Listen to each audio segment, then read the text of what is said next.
کہ اگر اہل کتاب کا یہودیوں کے لٹریچر کا آپ کو مطالعہ ہوگا تو یہ آیت کی اہمیت کو آپ کو اندازہ ہوگا۔ یہودیوں نے اپنے لٹریچر میں حضرت اسحاق علیہ السلام ذبیح ہے، وہ جو ذبح کا واقعہ ہے نا، حضرت ابراہیم علیہ السلام کی حیات طیبہ میں جو حضرت ابراہیم علیہ السلام نے اپنے فرزند کو خواب دیکھنے کے بعد ذبح کرنے کا ارادہ فرمایا اور اس کو اللہ نے دمبے سے تبدیل کر دیا، ہر بقرعید میں آپ قصہ سنتے ہوں گے، یہ پورا کا پورا واقعہ وہ حضرت اسحاق علیہ السلام پر لے جا کر چپکاتے ہیں۔ حضرت اسحاق علیہ السلام کو کہتے ہیں وہ ذبیح۔ اللہ تعالیٰ ارشاد فرماتا ہے اسحاق ذبیح نہیں تھے، اسحاق کی ولادت کے ساتھ ہم نے خوشخبری دے دی تھی کہ ان کا بیٹا بھی ہوگا یعنی تمہارا پوتا بھی ہوگا۔ تو لازمی بات ہے اگر حضرت اسحاق علیہ السلام کی نسل چلنے کا اللہ تعالیٰ نے وعدہ کر لیا اور ان کے بارے میں اگر یہ کہا جائے ان کو لے جا کے قربان کر دو تو ایک ٹکراؤ ہوتا نہیں ہوتا حضرت ابراہیم کے سامنے۔ حضرت ابراہیم علیہ السلام سوچ میں پڑ جاتے کہ نہیں کہ اس کے بیٹے کی اللہ تعالیٰ نے خوشخبری دی اور اس کو قربان کرنے کو اللہ تعالیٰ حکم دے رہا ہے، یہ بات تو سمجھ میں نہیں آنے والی۔ اسی لیے اللہ تعالیٰ ارشاد فرماتا ہے یہ اہل کتاب کی غلطیاں ہیں، ان کی کوتاہیاں، غلط بیانی ہے۔ اصلاً حضرت اسماعیل علیہ السلام وہ ذبیح ہیں۔ حضرت اسماعیل علیہ السلام اکلوتے تھے، تورات میں خود ہے کہ اکلوتے کو قربانی کے لیے پیش کیا۔ 12-13 سال کے بعد یہ بتایا ابھی میں نے 12 سال کے بعد یہ خوشخبری دی گئی، اس کے 1 سال کے قریب پھر ولادت ہوئی ہوگی حضرت اسحاق علیہ السلام 13 سال چھوٹے حضرت اسماعیل علیہ السلام سے، اور ایک روایت میں تو 17 سال 16 سال چھوٹے ہیں حضرت اسماعیل علیہ السلام سے۔ حضرت اسماعیل علیہ السلام کی جب قربانی حضرت ابراہیم علیہ السلام دینے لے گئے مینا میں، وہ اکلوتے تھے، ایک ہی بیٹے تھے اس وقت تک۔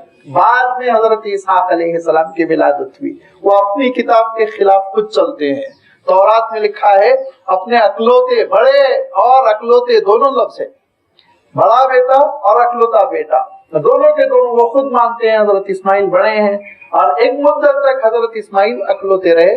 بعد میں پھر حضرت اسحاق علیہ السلام کی پیدائش ہوئی، اس کے بعد حضرت ابراہیم علیہ السلام کی تیسری اہلیہ حضرت قطورہ سے اور 3 بیٹے پیدا ہوئے، تو بعد میں پھر یہ نسل چلتی رہی، لیکن حضرت اسماعیل علیہ السلام قربانی کے وقت اکلوتے تھے۔ خیر ایک دوسرا مسئلہ ہے، انشاءاللہ جب سورۃ الصافات آئے گی، وہ آیتیں آئیں گی، تاریخی طور پر وہ حقیقت آپ کی خدمت میں رکھی جائے گی۔ میں یہاں یہ کہہ رہا تھا کہ وہ من وراء اسحاق یعقوب، حضرت یعقوب علیہ السلام کی پیدائش کی خوشخبری دے کر اللہ تعالیٰ نے یہ مہر لگا دیا، تاکید کر دی کہ ذبیح وہ اسماعیل ہے، اسحاق نہیں ہے۔ اسحاق کے نسل کی تو ہم نے پہلے خوشخبری دے دی تھی۔ چنانچہ جب یہ خوشخبری دے دی گئی کہ بی بی آپ کے گھر بیٹا پیدا ہوگا، اس بیٹے کو بھی بیٹا پیدا ہوگا، یعنی یہ نسل خوب چلے گی، ترقی کرے گی۔ قالت یا ویلتا االد وانا عجوز، کہنے لگی قالت یا ویلتا، یا ویلتا عام طور پر کہتے ہیں اے تباہی، اے مشکل، اے بربادی، خواتین کا عام طور پر یہ محاورہ ہوا کرتا تھا، لہذا وہ کہہ پڑی اے میری بربادی، اے پریشانی کی بات، االد مجھے ڈیلیوری ہوگی، مجھے ولادت ہوگی، وانا عجوز اور میں بوڑھی ہو چکی ہوں، وہذا بالی شیخا اور میرے شوہر محترم بھی، شوہر نامدار بھی تو ضعیف ہو چکے ہیں، بوڑھے ہو چکے ہیں۔ ان ھذا لشیء عجیب، یہ تو بڑی تعجب کی بات ہے۔ اب آپ سوچئے حضرت اسماعیل علیہ السلام کی ولادت کے وقت حضرت ابراہیم علیہ السلام کی عمر 86 ہو رہی تھی، تو اس کے 13 سال کے بعد تو حضرت ابراہیم علیہ السلام قریب 100 سال کے ہونے والے تھے، اور اسی طرح تقریباً 90 کے آس پاس 90 سال کی حضرت سارہ ہو رہی تھی۔ اب اس عمر میں کیسے ہوگی ولادت؟ قالوا اتعجبین من امر اللہ رحمت اللہ وبرکاتہ علیکم اہل البیت انہ حمید مجید۔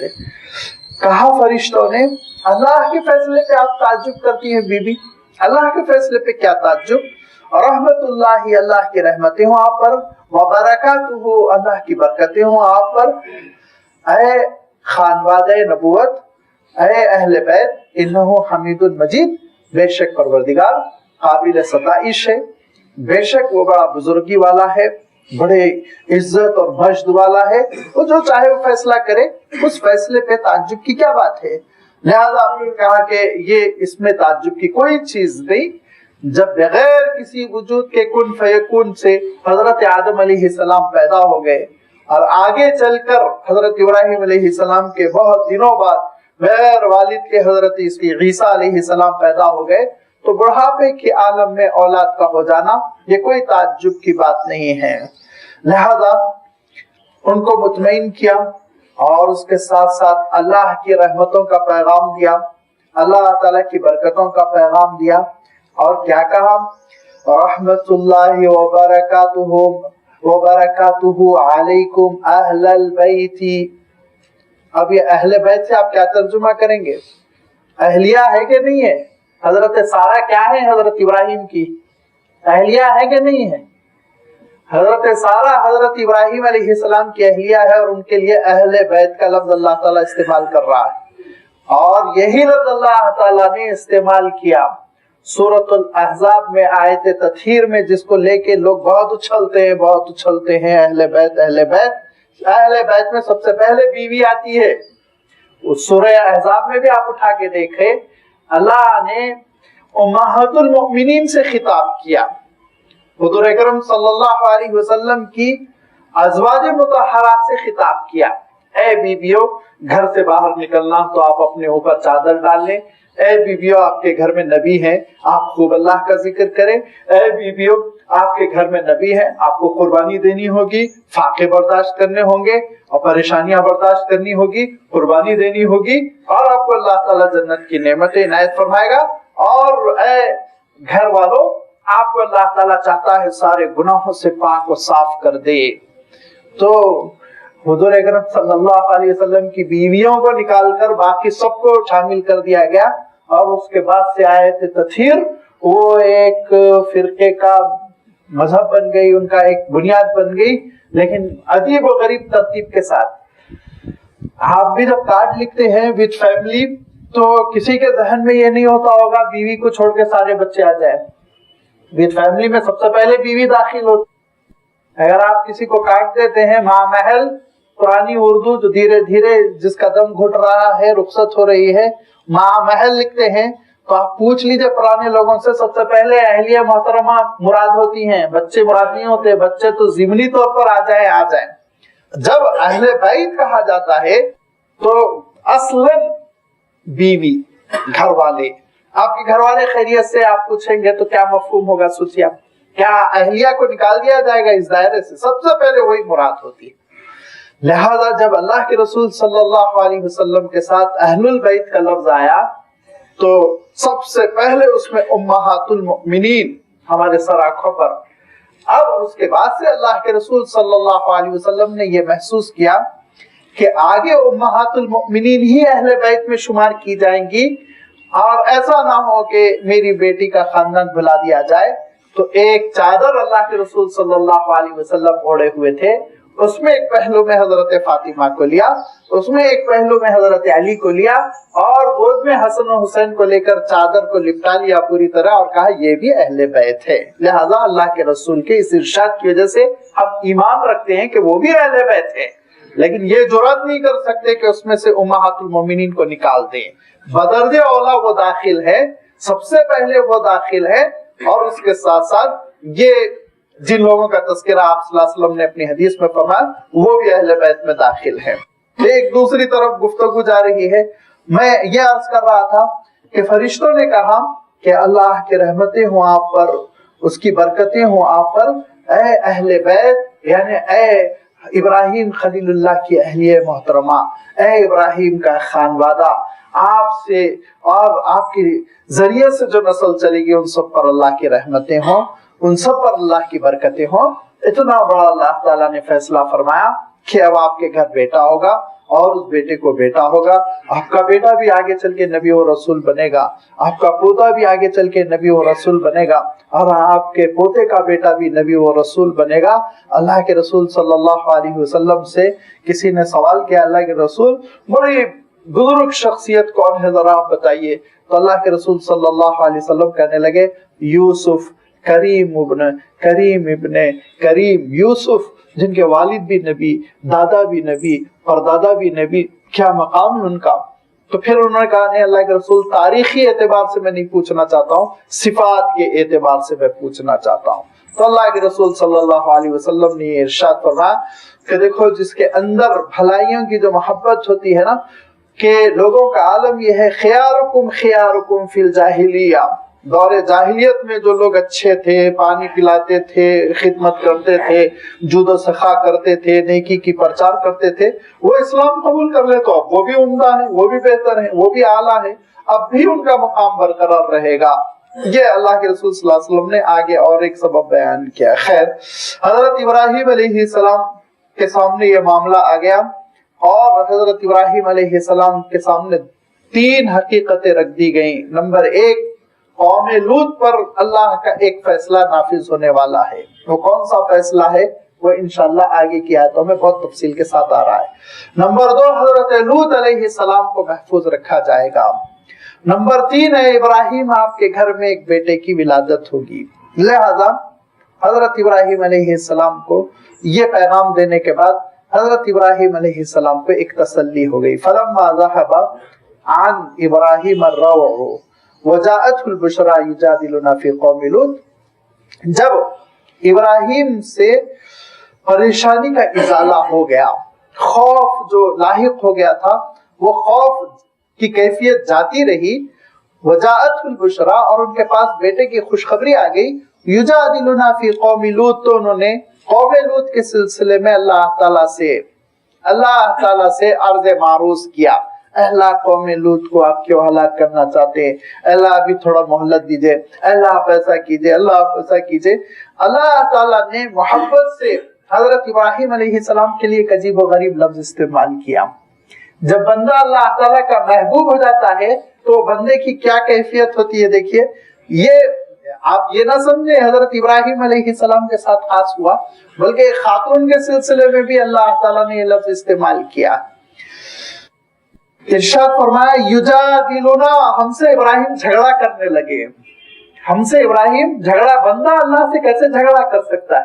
لیکن ہماری محبت کے اللہ تعالیٰ ارشاد فرماتا ہے ابراہیم اتنے جڑے ہوئے تھے پروردگار سے، اتنے جڑے ہوئے تھے کہ جب محبتیں ایک حد کو پہنچ جاتی ہے تو جھگڑے میں بھی لطف آتا ہے، جھگڑے میں بھی مزہ آتا ہے۔ تو فرمایا کہ یجادلنا فی قوم لوط، حالانکہ اگر ہمارے سلسلے میں لفظ استعمال کیا جائے تو بڑی گھبراہٹ کی بات ہے، اللہ سے جھگڑا کر رہے ہیں، اللہ تعالیٰ تم کو ختم کر دے گا، کہیں گا نہیں چھوڑے گا۔ لیکن حضرت ابراہیم علیہ السلام کے سلسلے میں کہا کہ یجادلنا فی قوم لوط، حضرت ابراہیم علیہ السلام جھگڑا کرنے لگے، نہیں اللہ آپ ان کو بچا دیجئے، اللہ آپ چھوڑ دیجئے، معاف کر دیجئے، اللہ آپ معاف کر دیں گے تو کیا جائے گا۔ چنانچہ یہ ساری باتیں جب حضرت ابراہیم علیہ السلام نے کی تو اللہ تعالیٰ ارشاد فرماتا ہے آگے، یا ابراہیم اعرض عن ھذا، ابراہیم آپ ان چیزوں کو چھوڑ دیجئے، ان چیزوں کو چھوڑ دیجئے، انہ قد جاء امر ربک، آپ کے رب کا فیصلہ قطعی ہو چکا ہے، طے ہو چکا ہے، یہ ٹلنے والا نہیں، انہم آتیہم عذاب غیر مردود، ان کے پاس ایک ایسا عذاب آنے والا ہے جو لوٹنے والا نہیں ہے، غیر مردود، رد معنی عربی میں لوٹا دینا، مردود جس کو لوٹا دیا گیا، غیر مردود جو نہیں لوٹایا جائے گا، نافذ ہو کر رہے گا۔ کہا ابراہیم آپ یہ اب اس مسئلے میں زیادہ بحث نہ کریں، آپ پہلو تہی کیجئے، بے شک آپ کے پروردگار کا فیصلہ اس قوم کے سلسلے میں طے ہو چکا ہے، نافذ ہو کر رہے گا، وہ نہیں لوٹایا جائے گا، وہ پورا ہو کر رہے گا۔ لیکن حضرت ابراہیم علیہ السلام کو جواب دینے سے پہلے اللہ تعالیٰ نے حضرت ابراہیم علیہ السلام کی 3 صفات کا تذکرہ فرمایا۔ وہ کیا ہے؟ فرمایا یجادلنا فی قوم لوط، قوم لوط کے سلسلے میں ابراہیم نے ہم سے جھگڑا کیا۔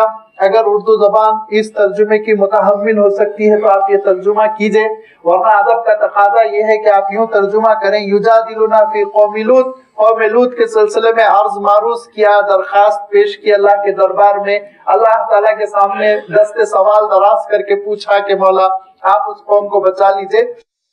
تو کہا دیکھو ابراہیم، ان ابراہیم لحلیم اواہ منیب، 3 صفات کا تذکرہ کیا اللہ تعالیٰ نے، 3 صفات کا تذکرہ کیا۔ کہا بے شک ابراہیم لحلیم، بڑے بردبار تھے، حلیم بردباری، حلیم کہتے ہیں کہ